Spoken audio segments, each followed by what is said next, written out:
সন্তান হয় আছে কি পিতা মাতার খেদমত করে আবার ভাগ করে নিয়েছে তুমি 1 মাস সর্বনাশ এই বলে ভালো আলহামদুলিল্লাহ ও বলছে ও 1 মাস ও বলছে ও 1 মাস ঠিকই আছে কি নাই 1 মাস করে ভাগ করে নিয়েছে মা বাবার খেদমত যা হয় হোক শুধু সবাই মাস গণে বউমারা কি করে মাস গণে এই সর্বনাশ আমারটা 31-এ মাস করছে আল্লাহ আমার কপালে সব বিপদ দেয় ঠিক না এরকম কিন্তু আছে তবে এই গ্রামের কথা বলছি না আর যদি 29 মাস হয় তাহলে তো আনন্দ শেষ নাকি আল্লাহ বাঁচাইল মহাবিপদ থেকে বাঁচাইল হইলে পরে 2 টাকা নামাজও পড়বে 29 মাস যদি একদিন কমে গেল কম ব্যাপার নাকি সর্বনাশ আর এই যে যখন ভাগ করে নেই না তখন আর মা বাপ আমাদের হয়ে যায় কি হয়ে যায় আমাদের আমার আর থাকে না আর যখন এই যেই জিনিসের মধ্যে আমাদের কথা ঢুকবে বাপরে ও 14 গোষ্ঠী শেষ বরবাদ হয়ে যাবে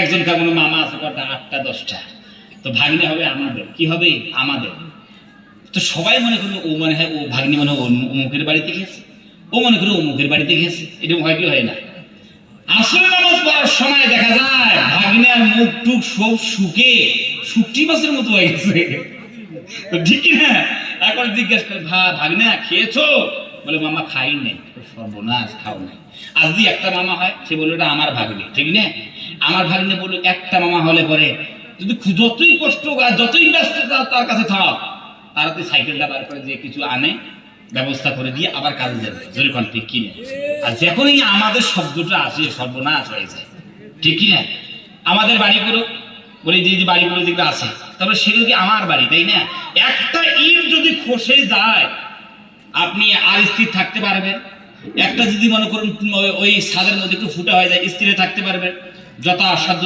তার ব্যবস্থা করুন তাই না আর এদিকে মসজিদের দেওয়াল ভেঙে পড়েছে কোনো খবর নেই খবর আছে কেন ওটা আমাদের মসজিদ আমার মসজিদ নয় ওটা কার আমাদের মসজিদ এইরকম মা ও মা আর আমাদের বাবা ওরা হচ্ছে আমাদের বাবা 4-5টা বাচ্চা হয়েছে আমাদের বাবা দিয়ে সব আমাদের বাবা করতে করতে খেদমত নাই জোরে কর ঠিক কিনা কেন বলতে পারেন না আমার পিতা মাতা আমি পূর্ণাঙ্গ আমি সম্পূর্ণ খেদমত 100% খেদমত আমি করব তারপরে তোমরা সময় পাও তাহলে তোমরা করবে প্রত্যেকটা ছেলে এই কথা কেন বলতে পারে না কেন বলতে পারে না আমার মা আমার আব্বা আমি তো পূর্ণ খেদমতের দায়িত্ব নিচ্ছি সবাইকে খাওয়াতে পারে পিতা মাতাকে খাওয়াতে পারে না যে পিতা মাতা একবার হাত তুললে সন্তানের জন্য সব মুসিবতগুলো আল্লাহ সুবহানাহু ওয়া তাআলা সব মুসিবত থেকে হেফাজত করে তাকে রহমতের রাস্তাগুলো খুলে দেন জোরে সুবহানাল্লাহ ওই জন্য মা বাবার খেদমত করার দরকার আছে কি নাই অবশ্যই আছে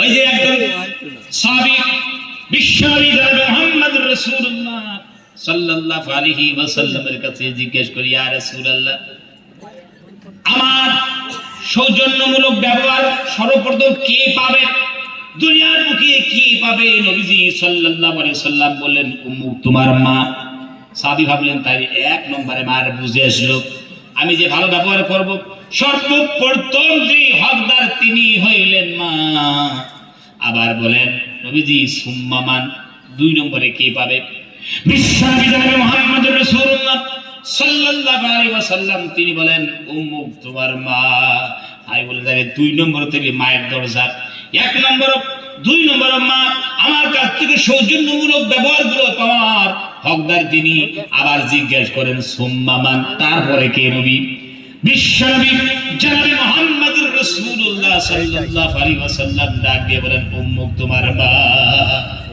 তিনবার আল্লাহর নবী সাল্লাল্লাহু আলাইহি ওয়াসাল্লাম মায়ের সম্মান বাড়িয়ে দিয়েছেন ইজ্জত বাড়িয়েছেন তারপর বলে নবীজি তারপর কি তোমার আব্বার সঙ্গে ভালো ব্যবহার করবে মায়ের ইজ্জত বাড়িয়ে দিয়েছে আর আমার মায়ের জাত আমরা পুরুষ মানুষ আমাদের পায়ের নিচে দেখলে শুধু জুতিয়া জোরে কর ঠিক কিনা আর মায়ের জাত ওই মায়ের জাতের পায়ের নিচে আল্লাহ রাব্বুল আলামিন জান্নাত রেখে দিয়েছেন সুবহানাল্লাহ কালকে নাস্তা করে কোনো অসুবিধা নেই কালকে নাস্তা হবে না তারপরে সুবহানাল্লাহটা কইবেন আজকে থাক কাজায় থাক এই কথাগুলো শোনার পরে যে সুবহানাল্লাহ যদি অ্যাপ্লিকেশন করতে হয় তাহলে কি বা বুঝবেন আর কি বা আপনারা শুনলেন বলে হুজুর বিষয়টা সেটা না এই আপনি বক্তৃতা দিচ্ছেন আমরা এই বক্তৃতায় এখন মুগ্ধ হইতে আমরা আমাদের হুঁশে আড়ে ফেলি সুবহানাল্লাহ আলহামদুলিল্লাহ বলতে আর খেয়ালই থাকে না। আপনার আসলেই ভালো মানুষ ভাইরা আমার, একটু জোরে কর সুবহানাল্লাহ আলহামদুলিল্লাহ। মায়ের সামনে কেমনে দাঁড়াবেন, বাবার সামনে কেমন ব্যবহার করবেন, পৃথিবীর কোন মানুষ যদি না জানায় তার কোনো অসুবিধা নাই। কোরআন কারীমে আল্লাহ রাব্বুল আলামিন জানিয়ে দিয়ে মা বাবার হকগুলো বুঝিয়ে দিয়েছেন। কোরআন কারীমের পাতার দাম বেশি ভাইরা আমার, জায়গার দাম বেশি। একটা কথা, একটা কনস্টিটিউশন, একটা ল, একটা আইন হয়ে যায়।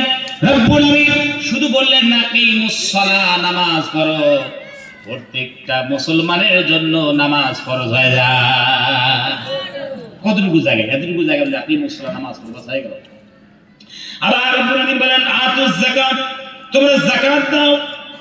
শতকরা 2.5 টাকা প্রত্যেকটা মুসলমানের উপর, মালদার মুসলমানের উপর ফরজ হয়ে গেল। শতকরা 2.5 টাকা যাকাত দিতে হবে। শুধু দিলে আকিমুস সালাহ আতুজ যাকাত, এতটুকু জায়গায় শেষ। আবার রব্বুল আলামিন মায়ের হক যখন বললেন, বাবার হক যখন বলতে গেলেন, রব্বুল আলামিন বলেন ফালা তাকুল লাহুমা উফফিন ওয়া লা তানহারহুমা ওয়া কুল লাহুমা কাওলান কারীমা। আল্লাহু আকবার।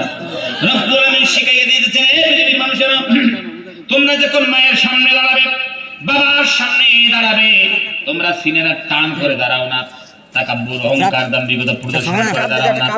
তোমরা পিতামাতার যখন সামনে দাঁড়াবে, একজন অপরাধী যেমন আদালতে দাঁড়ায় মাথা কাটা মতো করিয়া, চোখ কোনা নিচে করিয়া, নম্রতা, ভদ্রতা, শালীনতা বজায় রেখে পিতামাতার সামনে দাঁড়াবি। যদি তোমাকে একটু কষ্ট হয় তাদের ব্যবহারে বান্দারে, তারপর উফ শব্দ যেন তার সামনে না বলা হয়। চোখ খারাপ সরু করো, মোটা করবি না, টমাটারের মতো লাল করবি না, পিতামাতাকে ধমক দিবি না, উচ্চ স্বরে পিতামাতার সামনে কথা বলবি না। আল্লাহ শিখিয়ে দেবেন বান্দারে, নামাজে পড়ে দোয়া করবি, তাহাজ্জুদে পড়ে দোয়া করবি, সিজদায় পড়ে দোয়া করবি। পিতামাতার জন্য, যেই পিতামাতা তোমার জন্য জীবনটাকে তেজপাতা বানিয়ে দিয়েছে। আবার রব্বুল আলামিন দোয়া শিখিয়ে দিলেন প্রত্যেকটা মুসলমানকে, দোয়া শিখিয়ে দিলেন বান্দাকে, দোয়া শিখিয়ে দিলেন বান্দারে দোয়া করবি রব্বিরহামহুমা কামা রব্বায়ানি সগীরা। উচ্চ কণ্ঠে সবাই বলুন রব্বিরহামহুমা কামা রব্বায়ানি সগীরা। দোয়াখানা করবি, আমি রব্বুল আলামিন আমার দরবারে কবুলের পরে তোমার মা বাবাকে রহমতের কোলে আমি রব্বুল আলামিন টেনে নেব। এখন সুবহানাল্লাহ। বান্দারে, তোমার মা, তোমার বাবা তোমার জন্য কত যে স্যাক্রিফাইস করেছে, বলিদান দিয়েছে, কুরবানি করেছে, আত্মত্যাগ করেছে। বান্দা জানো, শরীরে ছোট্ট বাচ্চা ঘুমিয়ে আছে, শরীরে যদি একখানা মশা পড়ে, আর মা বাবা যদি দেখতে পারে আমার কলিজার টুকরার গায়ে একখানা মশা পড়েছে, এমন ব্যতিব্যস্ত হয়ে যায়।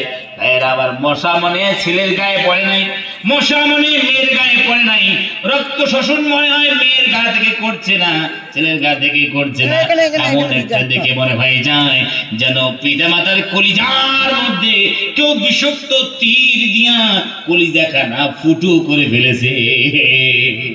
সেই মা বাবাকে খেদমত করবি না, সেই মা বাবার পায়ে তুমি চুমু খাবে না, যে বাবা তোমার জন্য সারা জীবন ধরে রঙিন রঙিন স্বপ্ন দেখতে গিয়ে নিজের স্বপ্নগুলোকে নষ্ট করে দিয়েছে। জোরে কণ্ঠে কিনা? আর সেই মা বাবার কোনো খেদমত নাই, কোনো খেদমত নাই।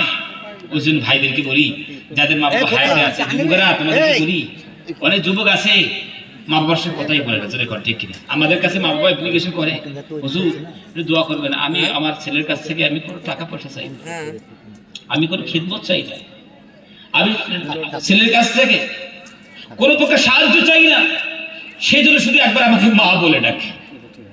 এমন দরখাস্ত করে আবার দেখাচ্ছে, কান্দে কান্না করতে করতে বলে একবার মা বলে ডাকে, একবার যদি আব্বা বলে আমাকে একবার ডাকে, আমি কিচ্ছু চাই না ছেলের কাছ থেকে, একবার যদি আব্বা করে ডাকে, মা বলে ডাকে। সন্তান, আল্লাহু আকবার, কত বড় কপাল পোড়া জাত। একজন মা, একজন বাবা, শুধু মা ডাক আর বাবা ডাক শোনার জন্য অ্যাপ্লিকেশন করার কি অথবা আমরা হলাম। ভাইরা আমার, আপনার টাকা পয়সা চান, ইজ্জত চান, মা বাবার খেদমত করুন, আল্লাহ রাব্বুল আলামিন অভাব অনটন সবগুলো দূর করে দেবে। জোরে করেন সুবহানাল্লাহ। করবো ইনশাআল্লাহ, পিতা মাতার খেদমত করবো। আল্লাহ সুবহানাহু ওয়া তাআলা আমাদের সবাইকে তৌফিক দান করুন। ভাই অনেক সময় হয়ে গেছে।